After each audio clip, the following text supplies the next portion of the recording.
Teacher में ज़्यादा कमाई कर रहे हैं या फिर अधिकारी बनने में ज़्यादा कमाई नज़र आ रही थी? अभी बहुत नेगेटिविटी ये है कि मेहनत का फल भी बच्चों को नहीं मिल रहा है, जिसकी जिम्मेदारी सरकारों की और आयोग की है कि अगर कोई बच्चा मेहनत करता है तो उसको उसकी मेहनत का फल मिलना चाहिए। तो मेहनत के अलावा और कोई शॉर्टकट नहीं। गलतियाँ होती हैं, हर प्रोटेस्ट में होती हैं, और जो लोग प्रोटेस्ट ऑर्गेनाइज कर रहे थे उनसे हुई। प्रोटेस्ट को लेकर के जो है टीचरों में क्या क्रेडिट की लड़ाई है कि हमने करवाया है सब। तकलीफ पहुंची है तो खान सर की तरफ से मैं माफ़ी मांगता हूं, और उनको मैं पर्सनली ये बात बोलूंगा कि वो इस तरीके की बातें ना करें। जब तक अपनी गलती नहीं मानेगी तब तक सुधार कैसे करेंगे? वो ये मानते ही नहीं कि उनसे कुछ गलत हुआ। मैंने खाली इतना ही कहा कि युवा फटेगा।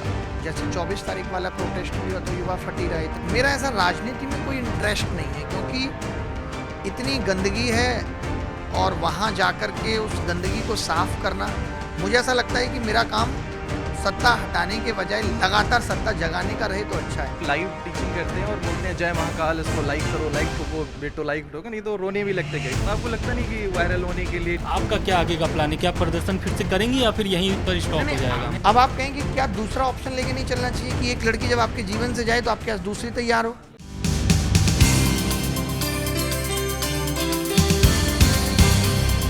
अभिनय सर, नेपाल में जो हुआ, युवा वहाँ पर प्रोटेस्ट कर रहे हैं, किस लिए? क्योंकि सोशल मीडिया बैन कर दिया। मतलब उनके लिए सोशल मीडिया इतना इम्पोर्टेंट है कि वहाँ प्रोटेस्ट हुआ और वहाँ के प्रधानमंत्री और कई और मंत्रियों ने इस्तीफा दे दिया। अब इस स्थिति को लेकर आप क्या कहेंगे? मुझे बड़ा दुख होता है कि हमारी नेशनल मीडिया, हमारे टीवी चैनल्स बिना वास्तविकता को जाने हुए और इस तरीके का न्यूज़ बना देते हैं कि ये सोशल मीडिया बैन करने का प्रोटेस्ट है। ऐसा बिल्कुल भी नहीं है। नेपाल में कई सालों से हो रहा कुशासन, मिस गवर्नेंस, करप्शन के खिलाफ प्रोटेस्ट है। सोशल मीडिया तो ये सरकार की प्लानिंग थी, उनको मालूम था कि ये बड़ा प्रोटेस्ट होने जा रहा है। देश में बहुत बड़ा प्रोटेस्ट हुआ है, संसद भवन में आग लगा दी गई है, वित्त मंत्री जी को सड़क पे दौड़ा दौड़ा कर पीटा गया है, जो इतने सालों से उनके यहाँ टैक्स से खेल रहा होगा। तो ये ऐसा नहीं है कि सिर्फ जैन जी इतना पागल हो गया है कि यूट्यूब बंद हो गया है तो वो चिड़चिड़ा गया और एक दिन में इतना बड़ा प्रोटेस्ट हो जाएगा कि प्रधानमंत्री को नेपाल छोड़ के भागना पड़ेगा। बहुत दिनों से चुनाव जीतने के लिए जब जब सरकारें बड़े बड़े वादे करती रहेंगी, लोगों को फंसाती रहेंगी कि हम ऐसा कर देंगे, वैसा कर देंगे, तो एक दिन फटेगा। श्रीलंका में आपने देखा, बांग्लादेश में आपने देखा, और अब आप नेपाल में देख रहे हैं। तो ये एकदम गलत है। ये जो सोशल मीडिया बैन है ना, ये प्रोटेस्ट को रोकने के लिए, जो प्लानिंग लोग कर रहे थे उसको रोकने के लिए बैन लगाया गया, और उससे चिंगारी और भड़क गई और वो रोक नहीं पाए। तो ये जो सोशल मीडिया वाली खबर है, ये उतना बड़ा आधार नहीं है। नेपाल में बहुत सारी गलत चीज़ें हो रही थी जो देश की जनता ने नहीं स्वीकार किया, और इससे बाकी देशों को भी सीखने की ज़रूरत है जो आसपास हैं। अब आप देखिए ना, नेपाल ने, बांग्लादेश ने श्रीलंका से नहीं सीखा, नेपाल ने बांग्लादेश और श्रीलंका दोनों से नहीं सीखा कि भाई जनता अगर भगवान बनाना जानती है तो 2 मिनट में ज़मीन पे दौड़ा दौड़ा के मारना भी जानती है, क्योंकि लोकतंत्र है। अभिनय सर, न्यूज़ रूम में आज बहुत सारे ऐसे एम्प्लॉयज़ हैं यहाँ पर जो काम करते हैं, जो आपसे कुछ सवाल पूछना चाहते हैं, और एक एक करके हम उनके सवाल लेंगे। सबसे पहले हेलो अभिनव सर जी। मेरा सबसे पहला सवाल ये है कि आप टीचर में ज़्यादा कमाई कर रहे हैं या फिर अधिकारी बनने में ज़्यादा कमाई नज़र आ रही थी? अधिकारी बनने में नहीं, कमाई तो अगर मैं देखूं, कमाई पैसे के रूप में पूछ रहे हैं। अब जैसे लोग कमाने की बात है तो शिक्षक बन के बहुत सारे लोग कमाए, और जब आप लोग कमाते हैं तो पैसा भी उसी प्रोपोर्शनेट में आता है। तो सरकारी नौकरी और इसका कंपैरिजन तो हो पाना संभव नहीं है, बहुत बड़ा गैप है। बट शुरुआत वहीं से होती है जब भी आप जीवन में कुछ बड़ा करना चाहते हैं। कोई भी बच्चा पैदा होने के साथ साथ या 10th 12th करने के साथ साथ नहीं समझ पाता है कि उसके जीवन की राह क्या होंगी आगे, किसी को भी नहीं पता होता है। जब हम दिल्ली आए थे तो हमें भी ये था कि एक सरकारी नौकरी लेनी है। सरकारी नौकरी लेके समझ में आया कि नहीं यार, अभी दिल में बेचैनी बनी हुई है, यानी सफल नहीं हुए हैं, सफलता के दूसरे पैमाने हैं, कुछ और चाहिए लाइफ में। तो नौकरी छोड़ दी, फिर पढ़ाना शुरू किया। कहते हैं ना कि वो काम करना चाहिए जिसमें आपको बहुत मज़ा आ रहा हो। फिर पढ़ाने के साथ साथ देखा कि बच्चों की समस्याएं ज़्यादा हैं, पढ़ाने में भी वो सार्थकता नज़र नहीं आ रही, क्योंकि बच्चों को हम उनकी मंजिल तक नहीं पहुंचा पा रहे। तो फिर सरकार को जगाने का काम भी किया, साथ साथ अभी भी कर रहे हैं। तो सर, एसएससी या किसी भी कम्पिटिटिव एग्ज़ाम की तैयारी करने वाले छात्रों के लिए आपके नज़र में सबसे अच्छा, मतलब क्या महत्वपूर्ण ध्यान उनको रखना चाहिए? ध्यान कुछ नहीं, देखिए हर एक चीज़ का एक ही मंत्र है, मेहनत, और वो दिन रात करनी पड़ेगी। अभी बहुत नेगेटिविटी ये है कि मेहनत का फल भी बच्चों को नहीं मिल रहा है, जिसकी जिम्मेदारी सरकारों की और आयोग की है कि अगर कोई बच्चा मेहनत करता है तो उसको उसकी मेहनत का फल मिलना चाहिए। तो मेहनत के अलावा और कोई शॉर्टकट नहीं है। हेलो सर, मेरा नाम मेघा है। सर अभी इंटरेस्टिंग सा सवाल पूछो। इंटरेस्टिंग सा तो नहीं, मेरा तो सीरियस सवाल है कि सीरियस आप लग तो नहीं सीरियस नहीं, ठीक। मुस्कुराते हुए सीरियस सवाल कौन पूछता है? हम पूछते हैं सर मुस्कुरा, ताकि सामने वाले को बुरा भी ना लगे। तो और उसकी झंड भी हो जाए। नहीं नहीं ठीक है, तो सर सबसे पहले सवाल तो यही कि अभी हाल ही में जो प्रोटेस्ट हुआ था तो स्टूडेंट को साफ तौर पे बोला गया था कि 5 बजे तक प्रोटेस्ट करने का अलाउ है, फिर भी उन्हें रात भर रोका गया, लाठीचार्ज हुई पुलिस ने, जो भी बाकी सब तो मीडिया में आपने देखा ही होगा। तो क्या यहाँ पर स्टूडेंट के कंधों पर रखकर राजनीति करने की कोशिश की जा रही है, अपना पर्सनल एजेंडा या पॉलिटिकल जो एजेंडा है वो पूरा करने की कोशिश की जा रही है यहाँ पर? नहीं, मैक्सिमम प्रोटेस्ट में ऐसा होता है कि पॉलिटिकल वाले सोचते हैं कि हम फ़ायदा ले जाएं। सबके अपने हित तो होते हैं। सरकार ने भी आरोप लगाया है कि टीचरों के भी अपने हित थे। तो आपने ऐसा कहा ना कि रात पर रोका वाली बात तो सही नहीं थी, बट ये था कि यहाँ दूर से बच्चे आए हैं। मैं खुद भी आपने अगर मेरा वीडियो देखा हो तो मैं भी इस चीज़ के खिलाफ था कि अगर 5 बजे तक की परमिशन है तो सरकार के साथ रहते हुए और पुलिस से सपोर्ट लेते हुए ही आंदोलन करना आज के दौर के हिसाब से सही है। क्योंकि देखिए, आंदोलन करना पर्पज नहीं है। आज बहुत सारे एग्जाम्पल आप सुनते हैं, बिहार में भी पीएससी का प्रोटेस्ट हुआ, कोई परमिशन नहीं थी, आंदोलन हुआ ना, आंदोलन का रिजल्ट क्या निकला? तो मैंने उस आंदोलन से सीखा कि आंदोलन को भी सही ढंग से करने की ज़रूरत है। हम कभी नहीं चाहेंगे कि बच्चों के ऊपर लाठियाँ चलें, कोई भी नहीं चाहेगा शिक्षकों के ऊपर लाठियाँ चलें। तो क्यों ना अपनी बात भी मनवा ली जाए और तरीका भी ऐसा हो जो कानून के दायरे में रह के हो। तो मैं भी उस चीज़ के खिलाफ था। तो गलतियाँ होती हैं, हर प्रोटेस्ट में होती हैं, और जो लोग प्रोटेस्ट ऑर्गेनाइज कर रहे थे उनसे हुई हैं और उनको भी समझ आएगी ये बात।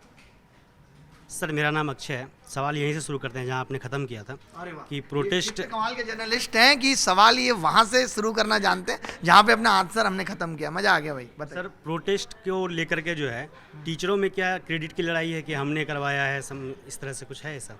देखो, ये जो रिफॉर्म आएंगे ये लंबे समय तक चलेंगे और इसका फ़ायदा सिर्फ आज के स्टूडेंट के लिए नहीं होगा, आगे आने वाले वक्त में सबके लिए होगा। टीचर के क्रेडिट को कौन कितने दिन याद रखेगा, कुछ नहीं होता। मैंने 2024 प्री का रिजल्ट रिवाइज कराया खुद से, कोर्ट जा करके तमाम खर्चे के साथ। भूल जाते हैं लोग। तो ऐसा नहीं अच्छे काम करके कि आप सोचो कि हमेशा आप याद रखे जाओगे, नहीं। तो ये क्रेडिट की लड़ाई नहीं है। हो सकती है कि कोई ऐसा सोच रहा हो या बाहर से दिख रही हो। कई बार चीज़ें बाहर से दिख जाती हैं, जैसे इस वाले प्रोटेस्ट में भी ये दिखा कि ये बाहर से ये दिखा कि ये लीडरशिप की लड़ाई है, बाहर से ये दिखा बच्चों को ये लगा कि शायद टीचर लड़ रहे हैं इसलिए एसएससी हमारी सुन नहीं रही। ये सारी बातें का कोई मतलब आधार नहीं है, बेकार की बातें हैं। इन सबसे ऐसा कोई टीचर नहीं चाहता और सबके पास भगवान की दया से इतना कुछ मिला है इस दौर में। अब आगे आने वाले वक्त में उतना तो नहीं मिलेगा। लोग भी समझदार हो रहे हैं, बच्चे भी, दुनिया भी, सरकारें भी। तो टीचर्स को इतना मिल गया है अब तक कि मुझे नहीं लगता कि अब इस चीज़ की लड़ाई उनको करनी चाहिए, रह गई है इस चीज़ की लड़ाई। दूसरा सवाल मेरा ये है, चूँकि मैं बिहार से आता हूँ तो बिहार से मैं अच्छा, बिहार के रहने वाले हैं? बिहार के रहने आपने बोला बिहार से आता हूँ, मुझे लगा रोज आते हैं। तो बिहार से रिगार्डिंग सवाल है। हाँ। खान सर जब पढ़ाते हैं उनके कई सारे वीडियोस ऐसे वायरल हुए हैं जिसमें वो लड़कियों को लेकर के मतलब एक एग्जाम्पल देते हैं कि उनके मेकअप को लेकर के, बाल को लेकर के। तो क्या पढ़ाई में ऐसे मतलब बताना चाहिए, ऐसे उदाहरण देना चाहिए आपके ख्याल से? मैंने ऐसा कोई देखा नहीं है। अगर आपके हिसाब से मैं ये मान लूँ कि ऐसा कोई उदाहरण दिया गया है जिसमें महिला जाति को तकलीफ पहुंची है तो खान सर की तरफ से मैं माफ़ी मांगता हूं और उनको मैं पर्सनली ये बात बोलूँगा कि वो इस तरीके की बातें ना करें। अगर ऐसा हो रहा है तो आपकी महिला मित्र को शायद तकलीफ पहुंची है, दर्द हुआ है, तो मैं उस दर्द के लिए खान सर की तरफ से माफ़ी मांगता हूँ। सर मेरा जो सवाल है वो पेपर लीक को लेके है कि हम जो देख रहे हैं कि देश में आंकड़े ना बढ़ते जा रहे हैं। उस पर आपको कहाँ पे कमी लगती है? मतलब कि सरकार की तरफ से फेलियर है, प्रशासन का फेलियर है, पुलिस का फेलियर है? क्योंकि एक बच्चा पूरे साल तैयारी करता है सिर्फ इस आस में कि उसे नौकरी मिलेगी और उस पेपर देने से पहले या बाद में पेपर लीक हो जाता है और इसके बाद फिर ना पता लगता है। बहुत सारे मामले ऐसे हैं कि वो दब गए, किसी को कुछ पता ही नहीं लगा। तो उसको आप कैसे देखते हैं? देखिए, पेपर लीक तो एक बहुत बड़ा एस्पेक्ट है कि फिर भी कंसिडरेशन मिलती है, लेकिन पेपर लीक के साथ साथ जो अलग अलग तरीके की चीज़ें हो रही हैं, पेपर लीक के इतने सारे साधन बना लिए। रिमोट एक्सेस, सरकार या आयोग चाहता है तो नॉर्मलाइजेशन से आपकी मेहनत को कुचल देता है। सरकार चाहती है तो 100 में 19 सवाल गलत पूछ के मार्क्स टू ऑल करके आपकी मेहनत को कुचल देती है। तो इसमें पूरी तरीके से इसके लिए सरकार जिम्मेदार है कि आयोगों की जवाबदेही सरकार को तय करनी चाहिए। इतने दिनों से लगातार चिल्लाने के बावजूद भी, इतना प्रोटेस्ट और ये आवाज़ सरकार तक पहुंचने के बावजूद भी, क्या डीओपीटी की तरफ से आपने देखा होगा एक नोट आया कि ये टीचर्स अपने फ़ायदे के लिए इस तरीके का कर रहे हैं, बच्चों को कोई समस्या नहीं है। उससे पहले जबकि हम खुद जाके भी मिले, उन सब चीज़ों पे भी वो ट्वीट कर सकते थे। बट यहाँ क्या हो गया है कि सरकारें अपनी गलतियाँ मानती नहीं हैं। आप नेपाल में देखिए ना, सरकार जब तक अपनी गलती नहीं मानेगी तब तक सुधार कैसे करेगी? वो ये मानते ही नहीं कि उनसे कुछ गलत हुआ है। अब ये हो गया आवाज़ दबा दो, बेरोजगारी का डेटा नहीं देंगे, पता ही नहीं चलेगा कितने बेरोजगार हैं। तो जैसे नेपाल फटा है, श्रीलंका फटा है, बांग्लादेश फटा है, ऐसे यहाँ का युवा भी कभी फटेगा। इंतजार कर रहे हैं आप, उसे और कितना तोड़ देंगे? आप जब एक रबड़ को खींचते हैं, खींचते रहिए, एक वक्त के बाद वो टूटेगी और आपके दोनों हाथों पे लगेगी। तो सरकार को ये चीज़ समझनी होगी। सरकार ने इन सब चीज़ों को अपने एजेंडे में प्रायोरिटाइज नहीं किया, प्राथमिकता नहीं दे रही। सरकार नहीं चाहती कि उनको ग्रुप बी ग्रुप सी की नौकरियां वो दे। वो इसको अभी से जापान और यूएस की तरह देख रही है कि वहाँ पे सरकारी नौकरियों का क्रेज नहीं है। अरे यूएस में 5000 डेटा सेंटर हैं, भारत में 50 हैं, इतनी पॉपुलेशन होने के बाद। तो पहले आप कुछ चीज़ों में यूएस तक पहुँचिए तो सही। या आपने खाली ये बाहर से सीख लिया कि दूसरे देशों में, आज लोग भी तमाम कहते हैं ना दूसरे देशों में सरकारी नौकरी नहीं है। अरे वहाँ स्किल लर्निंग है, वहाँ इनोवेशन लर्निंग है। पहले आप लोगों को सिखाइए तो सही। अगर आज यहाँ जॉब क्रिएशन हो जाएगी, प्राइवेट नौकरी में 1.5-2 लाख मिल रहे हैं किसी को, कोई नहीं भागेगा सरकारी नौकरी के पीछे। यहाँ मजबूरी है, आप बीए करा रहे हैं, आज इंजीनियरिंग करा रहे हैं, इतने सारे इंजीनियरिंग कॉलेज खोल लिए। इसकी कंट्रोलिंग किसको करनी चाहिए थी? सरकार को। की क्या सरकार ने? खूब 8-8 लाख रुपए में इंजीनियरिंग की डिग्री भी की, और बच्चे को C++ जावा बाहर से सीखनी पड़ रही है। ये कोचिंग इंस्टीट्यूट भी क्यों आए? इसीलिए आए क्योंकि आपका बेसिक एजुकेशन सिस्टम कमजोर है। आप एक बच्चे को जो ग्रेजुएट बना रहे हो उसको किसी लायक बना ही नहीं रहे हो, फिर ग्रेजुएट बना क्यों रहे हो? तो ये सब चीज़ों के लिए सरकार पूरी तरह जिम्मेदार है। जी। दूसरा मतलब एज अ टीचर आप क्या देखते हैं कि इसको कैसे रोका जाए या इस पर क्या कदम उठाए जाएं ताकि कि बच्चों के हित में कैसे इसको? देखिए, हम तो लगातार कदम उठा रहे हैं, CAT, high court, supreme court तक जा रहे हैं कि भाई अब आपने देखा होगा एक सुप्रीम कोर्ट में भी PIL लगी है, जहाँ पे सुप्रीम कोर्ट ने भी माना है कि SSC की गलतियाँ नोटिस इशू किया है। क्योंकि अब वक्त आ गया है जब सुप्रीम कोर्ट को इंटरवीन करना चाहिए इतनी समस्याओं के बीच में, क्योंकि समस्याएं बहुत हैं। और बाकी मैं तो देखिए, अब कोई ऐसा नहीं कि मेरे को इन्होंने शिक्षा मंत्री बना दिया है तो मैं अपने हिसाब से एजेंडा सेट करूं। मैं तो लगातार सोशल मीडिया पे बता ही रहा हूं कि सरकार को सुधार की ज़रूरत है। आपको चुन के भेजा है, आपको जनप्रतिनिधि बना के भेजा है, आपकी जिम्मेदारी है कि आप हमारी भलाई के बारे में सोचें।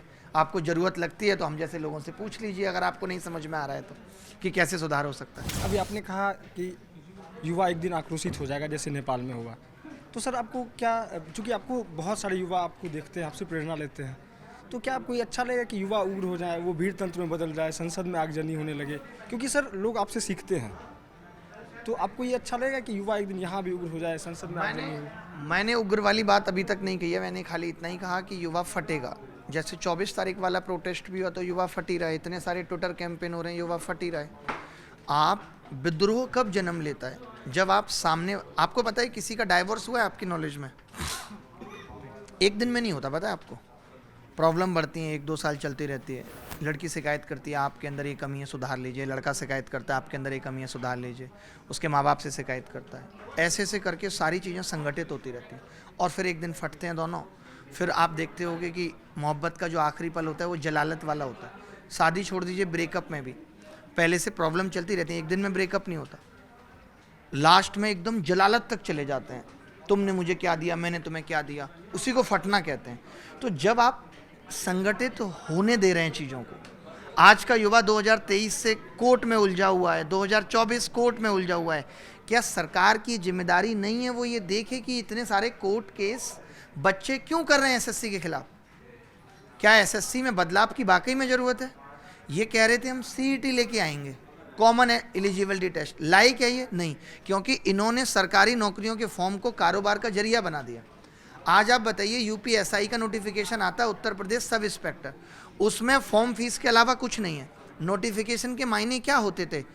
आज से 3 महीने बाद हम ये एग्ज़ाम लेंगे, इतनी वैकेंसी हैं, इन चरणों में एग्ज़ाम होगा, इस डेट से एग्ज़ाम होगा, ये सिलेबस होगा, पढ़ लीजिए। आज फॉर्म फीस के लिए नोटिफिकेशन निकाले जा रहे हैं, 400 रुपये फॉर्म फीस। यानी सरकारों ने, जहां एक युवा सरकारों को इस नज़र से देख रहा था कि हमें नौकरी मिलेगी, आपने उसी को कमाने का जरिया बना दिया, तो कैसे नहीं फटेगा? अब एक घर में 3-4 लोग, 5 लोग जब बेरोजगार हो जाएंगे, सोशल मीडिया पे स्क्रॉल कर करके पागल हो जाएंगे, तो क्या करेंगे? फटेंगे। पहले घर में फटेंगे, फिर समाज में फटेंगे, कि फिर बाहर फटेंगे। तो ये आगाह कर रहा हूँ, एक शिक्षक होने के नाते ये मेरी जिम्मेदारी है कि मैं सरकारों को आगाह करूँ अगर उन तक ये बात नहीं पहुंच रही है तो इतने सारे करोड़ों लोग या लाखों लोग जो हमसे जुड़े हैं उनकी आवाज़ हम सरकार तक पहुंचाएं कि बच्चा आपसे खुश नहीं है। सर आपने कहा कि मैं शिक्षा मंत्री तो हूँ नहीं कि चीज़ों को ठीक कर दूं। अगर आप होते तो आप क्या करते? एक हाइपोथेटिकल सवाल है, अगर आप शिक्षा मंत्री होते तो आप क्या करते? बनना चाहते हैं आप, पहले मुझे बताइए। मतलब मेरा ऐसा राजनीति में कोई इंटरेस्ट नहीं है, क्योंकि इतनी गंदगी है और वहाँ जाकर के उस गंदगी को साफ करना, मुझे ऐसा लगता है कि मेरा काम सत्ता हटाने के बजाय लगातार सत्ता जगाने का रहे तो अच्छा है। कल को मैं किसी भी पार्टी से चुन लिया जाऊँ तो मेरा क्या होगा कि मेरे विचार उस पार्टी की विचारधारा का गुलाम बन जाएंगे, फिर मैं उसके खिलाफ कभी नहीं बोल पाऊँगा, और वो मेरी प्रकृति में नहीं है, वो मेरे नेचर में नहीं है कि मैं नहीं बोल पाऊँगा। आप देखते होंगे मैं अकेला ऐसा आदमी हूँ, आप किसी के भी सोशल मीडिया को देख लीजिए, कोई फला पार्टी का प्रो है तो कोई फला पार्टी का प्रो है, एक दूसरे को बचाने का काम करते रहते हैं। मैं यहाँ जहाँ सरकार की गलती है सरकार पे भी उंगलियाँ उठाता हूँ, और मेरा जिस दिन मन करता है कि ये विपक्ष की सरकार भी उस राज्य में ये खुद ध्यान नहीं दे रही, ये क्या करेंगे, तो मैं उनको भी बोलता हूँ। तो ये फिर राजनीति में आने के बाद संभव नहीं हो पाएगा। तो मेरा काम यही रहे कि मैं जब तक जिंदा हूँ सरकार को जगाता रहूँ, वो बेहतर है। बाकी शिक्षा मंत्री होता है या शिक्षा मंत्री को सुझाव देने का मौका मिलेगा तो मैं हर एक बात जो स्टूडेंट के कंसर्न है वो दर्द उन तक जरूर पहुँचाऊँगा। हेलो सर, मेरा कुछ ऑफ द बीट क्वेश्चन है। इंटरनेट पे कुछ टीचर्स हैं जो वायरल रहते हैं, उनमें आपका भी एक नाम है, जिनमें खान सर, नीतू मैम और विकास सेवी कीर्ति। इन तीनों में आपके लिए मतलब फेमस कौन है? आपकी नज़र में रैंक 1 किसको रखते हैं आप? नहीं, यहाँ कोई देखिए रैंक 1, मैं आपको बता दूँ, मैं सफलता के मायने ये है ही नहीं कि आपको रैंक 1 बनना है। जब ये हो जाएंगे तो आप ज़िंदगी भर बेचैन रहेंगे, आप कभी सफल नहीं हो पाएंगे। जिसने ये मान लिया ना कि मुझे ऊपर जाना है, मुझे ऊपर जाना है, वो समझ लीजिए वो हर दिन हार रहा है ज़िंदगी में। तो मैं जीतने के लिए कोई काम नहीं करता, या हम में से कोई भी शिक्षक जीतने के लिए काम कर ही नहीं रहा है। आपके अंदर की बेचैनी खत्म है, आप जो कर रहे हैं उसमें आपको मज़ा आ रहा है, सुकून मिल रहा है, तो आप सफल हैं। तो ऐसा रैंक 1 जैसा तो कुछ मुझे नहीं लगता, और ना ही किसी और ने सोचा होगा, ना ही हम सोचते हैं। इंटरनेट पर रैंक 1 के आधार क्या नहीं, हो सकते हैं? रैंक बहुत सारे आधार हो सकते हैं। नहीं, रैंक 1 हो सकता है गलत शब्द हो, मतलब आपकी नज़र में लगता है कि यार मुझे मेरे फेवरेट कौन से हैं इसमें, ऐसे मतलब कोई मोटिवेशन टीचर इसमें लग रहा है कि इंटरनेट पे बहुत मोटिवेशन के कोट्स आ रहे हैं इनको लेकर, यार ये मेरे लिए बहुत फेवरेट है। जब से मोटिवेशन में आए बेचारे मोटिवेशन की तो दुकान बंद हो गई, जो असली में मोटिवेशन देते थे। मैं तो आज शिवखेड़ा साहब को कहीं नहीं देख पा रहा हूँ, संदीप महेश्वरी को कहीं नहीं देख पा रहा हूँ, क्योंकि शिक्षक आजकल पढ़ाने से ज़्यादा मोटिवेशन दे रहे हैं। सर आप भी देते हैं मोटिवेशनल वीडियोस? तो नहीं, मोटिवेशनल वीडियो तो मैंने कोई स्पेशल ऐसा आज तक नहीं बनाया होगा। वो लाइव, आप लाइव बनाने का काम कर रहे मैं हैं। आपको बता रहा हूँ, जैसे मैं लाइव पढ़ाता हूँ, एक तो मेरा क्या मैक्सिमम जो आप बात कर रहे हैं, कोई शायद जितने भी नाम आपने लिए उसमें से कोई लाइव टीचर नहीं है, सब ऑलमोस्ट रिकॉर्डेड कंटेंट ही देते हैं। तो रिकॉर्डेड में आपको पता होता है कि आपको पढ़ाई से रिलेटेड कोई आप वीडियो बना रहे हैं तो आप बनाएंगे। मेरा क्या लाइव पढ़ा रहा हूँ, सिर्फ लाइव पढ़ाता हूँ, यूट्यूब पे लाइव पढ़ा रहा हूँ। कमेंट आए 4 बच्चों के, किसी बच्चे ने कह दिया कि सर वो छोड़कर चली गई है, बहुत दुख है। आप जब कमेंट पढ़ना शुरू करते हैं, आप अगर कभी पढ़ाएंगे या सोशल मीडिया पे देखेंगे या आपने कभी लाइव किया हो अपने इंस्टाग्राम पे, तो आप कई बार अपने खिलाफ के भी कमेंट पढ़ जाते हैं। उस वक्त आप नहीं डिसाइड कर पाते कि ये कमेंट क्या कह रहा है, इतना टाइम होता ही नहीं है। तो जब आप पढ़ रहे होते हैं तो किसी ने कह दिया तो उस पर हम जवाब दे देते हैं। वही क्या होता है कि फिर कुछ ऐसा कंटेंट उसमें लगा, तो आजकल बच्चे बेचारे बेरोजगार हैं, तो या बच्चे या बहुत सारे ऐसे एडिटर होंगे, उन्होंने काटा, अपने चैनल बना दिए। तो तमाम ऐसे मेरे नाम पे भी 20, 30, 50, 100 चैनल होंगे, 150 चैनल होंगे। तो वो बात ना वो रील से जो निकल के आती है तो क्या लगता है आप लोगों तक पहुंचेगी, अच्छा ये टीचर इस मुद्दे पे बोल रहा है। ऐसा नहीं होता है, कई बार तो कॉन्टेक्स्ट भी नहीं समझ आता कि क्यों डाला। अब हमने ऐसा किया पिछले 1 महीने से कि हम ऐसे वीडियोज पे स्ट्राइक भेज रहे हैं जो समाज में नेगेटिविटी फैला रही हैं या फिर लोगों को अनकम्फर्ट कर रहे हैं, क्योंकि बहुत ज़्यादा ज्ञान भी जरूरी नहीं होता। आज लोग सोशल मीडिया यूज कर रहे हैं, युवा, वो कहता है अरे मैं इंस्टाग्राम से सीख रहा हूँ। इतना सीखने की ज़रूरत सही मायने में लाइफ में नहीं है। आज जो टाइम मैनेजमेंट की भी ज़रूरत पड़ रही है तो इसीलिए पड़ रही है क्योंकि हमने सोशल मीडिया का इस्तेमाल इतना ज़्यादा कर दिया है कि हमारा दिमाग सोशल मीडिया के हिसाब से चल रहा है। हम किसी ज़रूरी काम के लिए भी फ़ोन उठा रहे हैं तो सबसे पहले हमारा जो अंगूठा है वो व्हाट्सएप पे जा रहा है, हमारा अंगूठा इंस्टाग्राम पे जा रहा है। तो मैं आपके चैनल के माध्यम से लोगों से भी कहना चाहूँगा, जो बच्चे पढ़ाई कर रहे हैं, तैयारी कर रहे हैं, उनको अपने नोटिफिकेशन ऑफ करने चाहिए। जब आप चाहें तब आप व्हाट्सएप का मैसेज देखें, ऐसा ना हो जब व्हाट्सएप चाह रहा है जब आप उसे देख रहे हैं। सर एक इसमें क्वेश्चन था कि एक टीचर हैं, मैं उनका नाम नहीं पता है, बट वो लाइव टीचिंग करते हैं और बोलते हैं जय महाकाल, इसको लाइक करो, लाइक ठोको बेटो, लाइक ठोको, नहीं तो रोने भी लगते कहीं। पता आपको लगता नहीं कि वायरल होने के लिए टीचर्स? नहीं, ये बहुत पहले की घटना है, ये 5 साल पहले की घटना है। अभी वो शायद पढ़ाते भी नहीं है जहाँ तक मेरी नॉलेज में है। तो ऐसा नहीं है, देखिए आप वायरल होके बहुत लंबे समय तक नहीं चल सकते।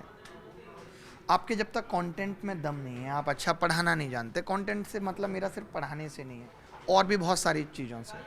लाइक उर्फी जावेद भी बहुत दिनों तक वायरल होके सरवाइव नहीं कर सकती, या तो उनको एक्टिंग सीखनी पड़ेगी या कुछ और सीखना पड़ेगा। वायरलिटी कोई बेंचमार्क नहीं हो सकती कि ये बंदा वायरल हो गया है तो अब ये बहुत अच्छा चलेगा। आप देखते हो कि कितनी सारी चीज़ें आपके यूट्यूब चैनल, आपके न्यूज़ चैनल में ही समय समय पर आती हैं, वायरल होती हैं, ख़त्म हो जाती है। रानू मंडल साहब को देख लीजिए, या और भी राजू को देख लीजिए, जो ऐसे ऐसे करके बजाते हैं, तो बहुत लंबे समय तक नहीं चलेंगे अगर आपके कंटेंट में जाननी है तो। एक आखिरी सवाल आनंद है, वो पूछना चाह रहे हैं। सर, आपने एसएससी प्रोटेस्ट में उतर करके प्रदर्शन किया और साथ ही बच्चों को बल भी मिला जब आप प्रोटेस्ट पे उतरे कई शिक्षकों के साथ। तो उस प्रोटेस्ट में तो बल शिक्षकों को, छात्रों को तो मिला, लेकिन क्या हुआ कि बहुत सारे ऐसे कमेंट्स देखने को मिले जिसमें ये बोला गया कि अरे ये सब शिक्षक जो हैं अपने आप को प्रदर्शन मतलब एक तरीके से अच्छा साबित करने के लिए, और दूसरी बात वायरल होना चाहते हैं इस टाइप से। लेकिन क्वेश्चन ये है कि जो तैयारी कर रहे हैं बच्चे, हर साल लाखों की संख्या में नए बच्चे भी तैयारी करने आते हैं, तो उस सरकारी नौकरी के साथ साथ, तैयारी के साथ साथ उन बच्चों को और दूसरी विकल्प क्या रखना चाहिए कि जो वो अपने जीवन में उसको और आधार बना करके आगे बढ़ सकें। ऐसा नहीं है कि सरकारी नौकरी ही उनके लिए आधार रह जाए, क्योंकि कई सारे ऐसे बच्चे हैं जो मेरे साथ के पढ़े लिखे हैं, तैयारी कर रहे हैं, अभी तक तैयारी कर रहे हैं और उम्र ख़त्म हो गई है, लेकिन उनको कोई सफलता हाथ नहीं लगी। तो उन बच्चों को आप क्या कहना चाहेंगे, क्या ऐसी दिशा दिखाना चाहते हैं जो तैयारी? बिल्कुल। इनका पहला सवाल तो ये है कि क्या शिक्षक वायरल होने के लिए ऐसा कर रहे थे? हो सकता है, इसमें कोई दो राय नहीं है। अगर शिक्षक, देखिए अगर बच्चों का भी भला हो जाता और शिक्षक भी वायरल हो जाता तो इसमें क्या बुराई थी, लेकिन बच्चों का जितना भला सोचा था उतना भला नहीं हो पाया, तो आज शिक्षकों पे सवाल उठ रहा है कि फिर तो आपने वायरल होने के लिए किया। अगर आप आंदोलन को सही दिशा नहीं दे पाए, आप ऑर्गेनाइजर थे, आपकी जिम्मेदारी थी कि अगर 6-7 हज़ार बच्चा आपके भरोसे पे दिल्ली पे आके बैठा है तो उसका क्या आउटपुट निकला, ये बच्चों का जेन्युइन सवाल है, होना भी चाहिए। तो अभी वो नहीं पूरा हो पाया तो वो अलग अलग तरीके के आरोप लगा रहे हैं। प्रदर्शन आप लोग करेंगे रामलीला मैदान में? मुझे ऐसा लगता है कि अगर आगे आने वाला एग्जाम सिस्टम फिर से ठीक नहीं होता, फिर से वही सब समस्याएं आती हैं, तो हमें ज़रूरत नहीं रहेगी। बच्चा खुद अब जागरूक हो चुका है, वो अपनी आवाज़ उठाने के लिए खुद तैयार है। बच्चे तो करते हैं, लेकिन आपका क्या आगे का प्लान है? क्या प्रदर्शन फिर से करेंगे या फिर यहीं पर स्टॉप हो जाएगा? नहीं, ऐसा बिल्कुल भी नहीं है। अगर ये समस्याएं लगातार जारी रहती हैं तो प्रदर्शन भी जारी रहेगा, बिल्कुल रहेगा। तो पहले सवाल का आंसर ही हो गया। दूसरा सवाल आपने बड़ा कमाल का पूछा, आपने कहा कि क्या सरकारी नौकरी करने वाले विद्यार्थी को दूसरा ऑप्शन भी लेके चलना चाहिए। देखिए, मैं इस चीज़ के थोड़ा सा खिलाफ रहता हूँ। मेरा एक कोट भी है कि संकल्प में विकल्प ना आना ही संकल्प की सिद्धि है। आप ऑप्शन लेके एक टाइम पे नहीं चल सकते, फिर तो आज पर्सनल लाइफ भी लोगों की फेल हो रही है नहीं हो रही। अब आप कहेंगे क्या दूसरा ऑप्शन लेके नहीं चलना चाहिए कि एक लड़की जब आपके जीवन से जाए तो आप क्या दूसरी तैयार हो?